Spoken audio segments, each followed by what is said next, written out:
이런 차들 있죠. 이런 차들 갑자기 끼어드는 차.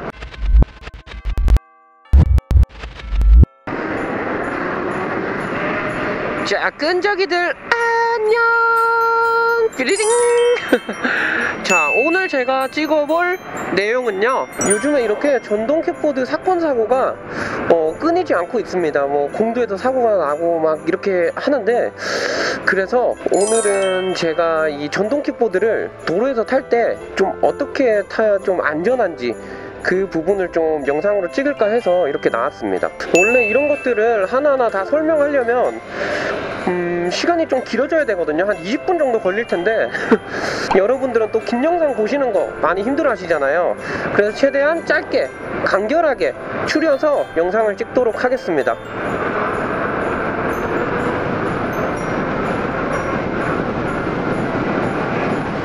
자, 첫 번째로 이렇게 전동 킥보드를 밖에 타고 나오기 전에 점검을 해줘야 돼요. 점검이라고 하면은 이제 뭐 타이어 공기압 체크라든지 아니면 이렇게 볼트 너트, 제가 항상 말씀드리잖아요. 이렇게 전동 킥보드 보시면은 다 볼트 너트 이런 게 이 잔진동에 잘 풀려요. 그래가지고 막말로 진짜 주행 중에 이 핸들대가 뽑혀도 나갈 수도 있고, 그렇기 때문에 뭐 볼트 같은 거 잘 조아져 있는지 진짜 최소 뭐 일주일에 한 번씩 점검을 해줘야 됩니다. 요즘에 전동 킥보드 화재 사고도 좀 많이 일어나고 있는 것 같아요. 제가 개인적으로 봤을 때는 전동 킥보드 충전을 하실 때 저기 가장 위험한 장소가 어디냐고 한 개 꼽으라고 하시면은 저는 집 앞, 신발장, 현관 그쪽인 것 같기는 해요. 진짜 아무리 비싼 거를 탄다고 한들 전동 킥보드 배터리는 리튬이온 배터리라서 나도 모르게 뭐 화재가 일어날 수도 있고 폭발할 수도 있거든요. 항상 야외에서 충전하는 게 가장 베스트긴 합니다, 솔직히. 근데 야외에서 충전을 하자니 뭐 비를 맞고 하기 때문에 많은 분들께서 이제 집 안에 두시고 충전을 어쩔 수 없이 하셔야 되죠. 코드가 또 필요하니까. 근데 제가 봤을 때는 현관은 왜 위험하다고 생각하냐면, 첫 번째로 뭐 화재가 났을 때 제가 이렇게 대피할 경로가 없어져요. 화재가 났을 때 당황을 하게 돼 있고, 당황을 하다 보면은 이제 뭐 밖으로 나가야 될 거 아닙니까? 아무리 이제 뭐 전기 쪽을 잘 만진다 해도 이렇게 배터리가 폭발하거나 화재가 나면은 당황하게 돼 있어요. 그리고 리튬이온 배터리가 폭발했을 때는 유독가스 같이 막 몸에 굉장히 안 좋은 그런 가스가 나오거든요. 그래서 굉장히 위험하다 싶습니다, 저는. 뭐 일단 기본적인 거를 이렇게 좀 간략히 설명을 해드렸고, 공도에서 이렇게 전동 킥보드 타고 주행하다가 위험한 상황이 어떤 상황이냐면, 저기 앞에 전동 킥보드, 공유 킥보드를 2명에서 타고 갑니다. 헬멧도 안 쓰고 저렇게 타고 가죠. 저런 게 굉장히 위험합니다. 학생들이네요. 학생들. 앞사람이 예를 들어서 급정거를 한다 이러면은 이렇게 앞에서 운전하던 사람은 핸들대라도 잡고 있잖아요. 근데 뒤에서 타고 있는 사람은 앞에 사람 허리를 잡고 있잖아요. 그래서 뭐 턱 걸리면은 그 뒤에 있는 사람이 굉장히 위험해요. 그리고 앞에 있는 사람은 에어백 역할을 하는 거고, 그래서 저거는 진짜 위험하다 봅니다. 그 공유 킥보드 같은 경우는 이 제동력이 그렇게 좋지가 않아요. 제동력의 기준치가 딱 성인 한 명이 탔을 때 멈출 수 있을 정도로 세팅이 돼 있어가지고 2명에서 탔을 때 무조건 밀릴 수밖에 없어요. 무조건. 그렇기 때문에 2명에서 탄다 하시면은 굉장히 위험하다 말씀드릴 수 있습니다. 자, 그 다음으로 이렇게 개인적으로 전동 킥보드를 사서 주행을 하신다 하셨을 때는 기준치가 있습니다. 이제 자전거 도로, 그리고 이렇게 제가 타고 있는 일반 공도 주행을 이렇게 해야 되는데, 일단 자전거 도로 같은 경우는 PM 인증을 받은 29kg 이하 전동 킥보드들이 들어갈 수 있고, 지금 제가 타는 거는 순정으로 했을 때도 80kg 무게가 나오거든요. 그래서 자전거 도로를 들어갈 수가 없습니다. 이렇게 옴니 공도 주행을 해야 되는데, 많은 분들께서 되게 잘못 알고 계신 게 있어요. 도로에서 25km 이상 달리면 뭐 불법 아니에요 하시는데, 제가 경찰청에 직접 여쭤본 결과 이런 공도에서는 도로 규정 속도에 맞게 주행하면은 합법이다 라고 말했습니다. 아직까지 전동 킥보드 같은 경우를 오토바이, 이륜차로 보는 듯한 느낌은 아니고 자전거 쪽으로 많이 보는 듯한 느낌이었습니다. 뭐 쉽게 말씀드리자면은 자전거를 타고 여기 옆에 경찰차가 지나가고 있어요. 근데 25km 이상 넘어서 주행을 했다, 뭐 40km를 달리고 있어 자전거로. 근데 경찰관이 잡지를 않지 않습니까? 거의 그런 명목으로 보시면 되고, 이렇게 도로에서는 도로 규정 속도에 맞게 주행을 하면 된다고 생각하시면 됩니다. 그리고 전동 킥보드 선택하실 때도 굉장히 중요하다고 봅니다. 전동 킥보드 타시는 분들마다 다 추구하는 취향이 달라요. 뭐 속도가 빠른 거, 토크가 빠른 거, 아니면 기체가 큰 거, 아니면은 뭐 타이어가 큰 거, 이런 게 있는데, 안정성으로만 보자고 한다면 이 타이어 큰 게 최고입니다. 그리고 서스펜션 적절히 잘 들어가 있는 그런 전동 킥보드 선택하시는 게 좋고, 제가 이렇게 아무리 전동 킥보드를 타고 다닌다고 한들 저도 이렇게 공도에서 타이어가 한 10인치 정도만 돼도 무서워요. 그래서 무조건 이 전동 킥보드는 선택하실 때 타이어 큰 게 좋다 라고 생각하시면 됩니다. 제가 개인적으로 생각하는 거는 진짜 최소 11인치 타이어 정도 들어간 전동 킥보드가 가장 좋다고 봅니다. 근데 이제 그게 가격대가 높아지다 보니까 어쩔 수가 없는 그러한 부분이 있습니다. 그리고 보통 전동 킥보드 사고가 많이 일어나는 게 브레이크예요. 브레이크 패드가 막 다 닳았거나 아니면 제동력이 안 나오는데 점검 안 하고 뭐 이 정도 살짝 밀리는 걸 알고 있었어.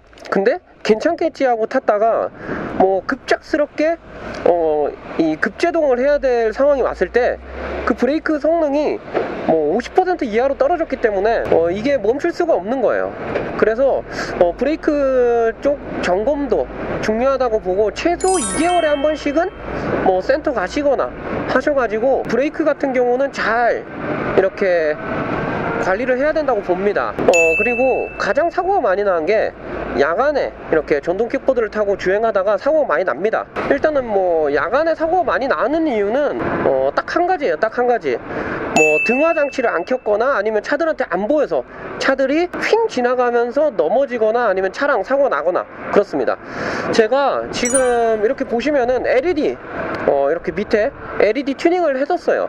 근데 이게 많은 분들이 이렇게 멋있어 보이고 싶어서 뭐 LED 튜닝 한 거 아니야? 이렇게 하실 수 있는데, 저는 진짜 안전을 위해서 한 거예요. 앞에나 뒤에는 뭐 라이트나 방향 지시등 같은 경우로 이렇게 해결할 수 있어요. 근데 사이드에서는 뭐 빛이 나오거나 그런 게 없잖아요. 그리고 기체가 오토바이보다 작아가지고 훨씬 더 안 보입니다. 그래가지고 내 안전을 위해서 뭐 LED 튜닝이나 뭐 발판 튜닝, 그리고 이쁜 것도 있어요.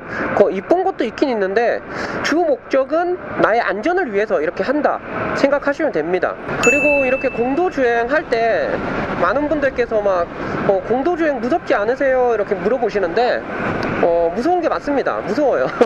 근데 저는 옛날부터 이 전동 킥보드를 타고 도로주행을 하고 다녀가지고 크게 이런 차들 있죠. 이런 차들 갑자기 끼어드는 차, 처음에는 저도 무서웠어요. 근데 이렇게 뭐 한 몇 년간 타다 보니까 이제는 그냥 오토바이 타는 듯 하는 그런 느낌? 그런 느낌이 들어요.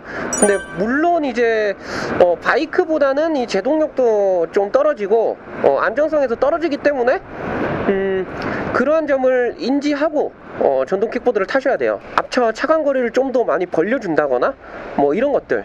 잠깐만, 이거 스로틀 좀 바꿔야 됩니다. 이 스로틀을 되게 불편해 하시는 분들이 계셔가지고 스티커 붙이겠습니다. 계속 얘기를 해보자면은 주간주행보다 야간주행이 더 위험하기 때문에 이렇게 뭐 등화장치 라이트나 아니면은 후미등 이런 것들을 튜닝을 하는 게 저는 안정상 더 좋다고 봅니다. 그래서 지우정밀에서 뭐 접이식 윙카 같은 거 전동정원 사장님이랑 해가지고 대리운전 기사님들 안전을 위해서 이렇게 만들어 뒀잖아요. 저는 그런 것들은 진짜 뭐 가격이 조금 나간다고 해도 내 안전을 위해서 해야 된다고 봐요. 그래서 그런 뭐 등화장치나 이런 것들 해주시는 게 좋을 것 같고, 그런 정보들은요 제가 다 제 유튜브에 이렇게 영상 이렇게 찍어가지고 올려뒀으니까 참고해 보시면 좋을 것 같습니다. 그래서 많은 분들께서 그건 다 알겠는데 그래서 이 도로에서 이렇게 주행을 할 때 어떻게 해야 안전에 원태하라고 물어보시는데, 첫 번째 신호만 지키고 가세요. 신호만 지키고 가도 사고 절대 안 나요. 절대. 뭐 갑자기 끼어드는 차가 이렇게 나와가지고 사고가 난다 이런 거는 뭐 진짜 뭐 제가 어떻게 해드릴 수가 없어요. 그거 그런 경우에서는 제가 뭐 어떻게 해드릴 수가 없지만, 그래도 이렇게 신호만 잘 지키고 간다면은 한 90%는 더 안전합니다. 내가 차선을 변경하거나 갑자기 서는데 뒤에 차가 모르면은 얘가 멈추는지 가는지 아니면 차선을 바꾸는지 알 수가 없잖아요. 그래서 굉장히 위험하다고 봅니다. 서로 소통이 안 되는 거예요. 그렇기 때문에 이 방향 지시등 정도는 진짜 튜닝을 해주시는 게 좋다고 보고요. 지금 보시면은 여름에 이렇게 바닥에 물을 이렇게 많이 뿌려 놓잖아요. 전동 킥보드 같은 경우는 진짜 잘 미끌려요. 제가 살짝 보여드릴까요? 한 30km 정도 속도로 가다가 이렇게 브레이크 잡으면은 쭉 밀리잖아요. 그래서 이런 물 같은 거 밟았다 했을 때 급제동은 거의 없다고 생각하시면 됩니다. 그래서 이렇게 미리미리 속도를 좀 줄여주시고 안전이 확보되면은 출발하시고, 그리고 전자브레이크는 뭐 차로 따지면 ABS 브레이크예요. 다 잠기지 않고 어느 정도 일정 속도까지 천천히 브레이크를 잡아주는 겁니다. 이런 거를 사용해 주시는 게 가장 좋죠. 그래서 위험하긴 하지만 그래도 좀 안전하게 타는 방법을 알고 타시면은 좀 보다 안전하지 않을까 싶습니다. 그리고 지금 제가 그 보호장구를 안 하고 있는 것 같아 보이지만 여기 무릎에 보호장구가 들어가 있고, 이렇게 가슴도 보호할 수 있고 등 뭐 이런 것들 다 보호할 수 있습니다. 그래서 이 옷 안에 보호장구 자켓을 입고 그 다음에 밖에 바람막이를 입었어요. 넘어져도 이제 부상 정도를 최소화 시킬 수 있죠. 그리고 전동 킥보드 타는 방법은 제가 유튜브에 영상을 만들어서 올려뒀습니다. 그거를 시청해 보시면 될 것 같고, 뭐 초급 편도 만들어뒀고 어느 정도 중급자 편도 만들어뒀으니까 보시고 잘 공부를 하시면 될 것 같습니다. 그리고 이렇게 좀 큰 전동 킥보드 타고 가면은 차들이 빨리 가라고 막 빵빵거리고 그런 게 좀 덜합니다. 왜냐면은 막말로 빠르기 때문에 차들과 이렇게 도로 규정 속도를 좀 도로 흐름을 좀 맞출 수 있죠, 이렇게. 근데 항상 제동할 때는 앞차와 차간 거리를 많이 확보한 상태에서 제동을 해주시고 뭐 그런 식으로 해주시면 됩니다. 제가 오늘 여러분들과 이렇게 전동 킥보드 뭐 안전하게 타는 방법에 대해서 몇 가지 이렇게 얘기를 해봤는데, 최근에 뭐 뉴스를 보면은 뭐 전동 킥보드 타시다가 이렇게 사고로 돌아가시는 분들도 계시고 되게 마음이 좀 되게 좀 이상하더라고요. 이렇게 영상을 만들었는데 많은 분들이 이제 전동 킥보드 타시면서 사고가 좀 없어지고 전동 킥보드 뭐 문화나 인식 이런 것들도 좀 좋아졌으면 좋겠습니다. 항상 좋아질 때까지 제가 열심히 뭐 노력을 해서 발전도 많이 됐으면 좋겠고, 많은 제품들, 더 좋은 제품들, 더 안전한 제품들 많이 나왔으면 좋겠습니다. 자, 오늘 영상은 제가 여기서 마치고요. 구독과 좋아요 한 번씩 눌러주시고 우리 끈적이들 언제나 안전 라이딩 하시길 바라겠습니다.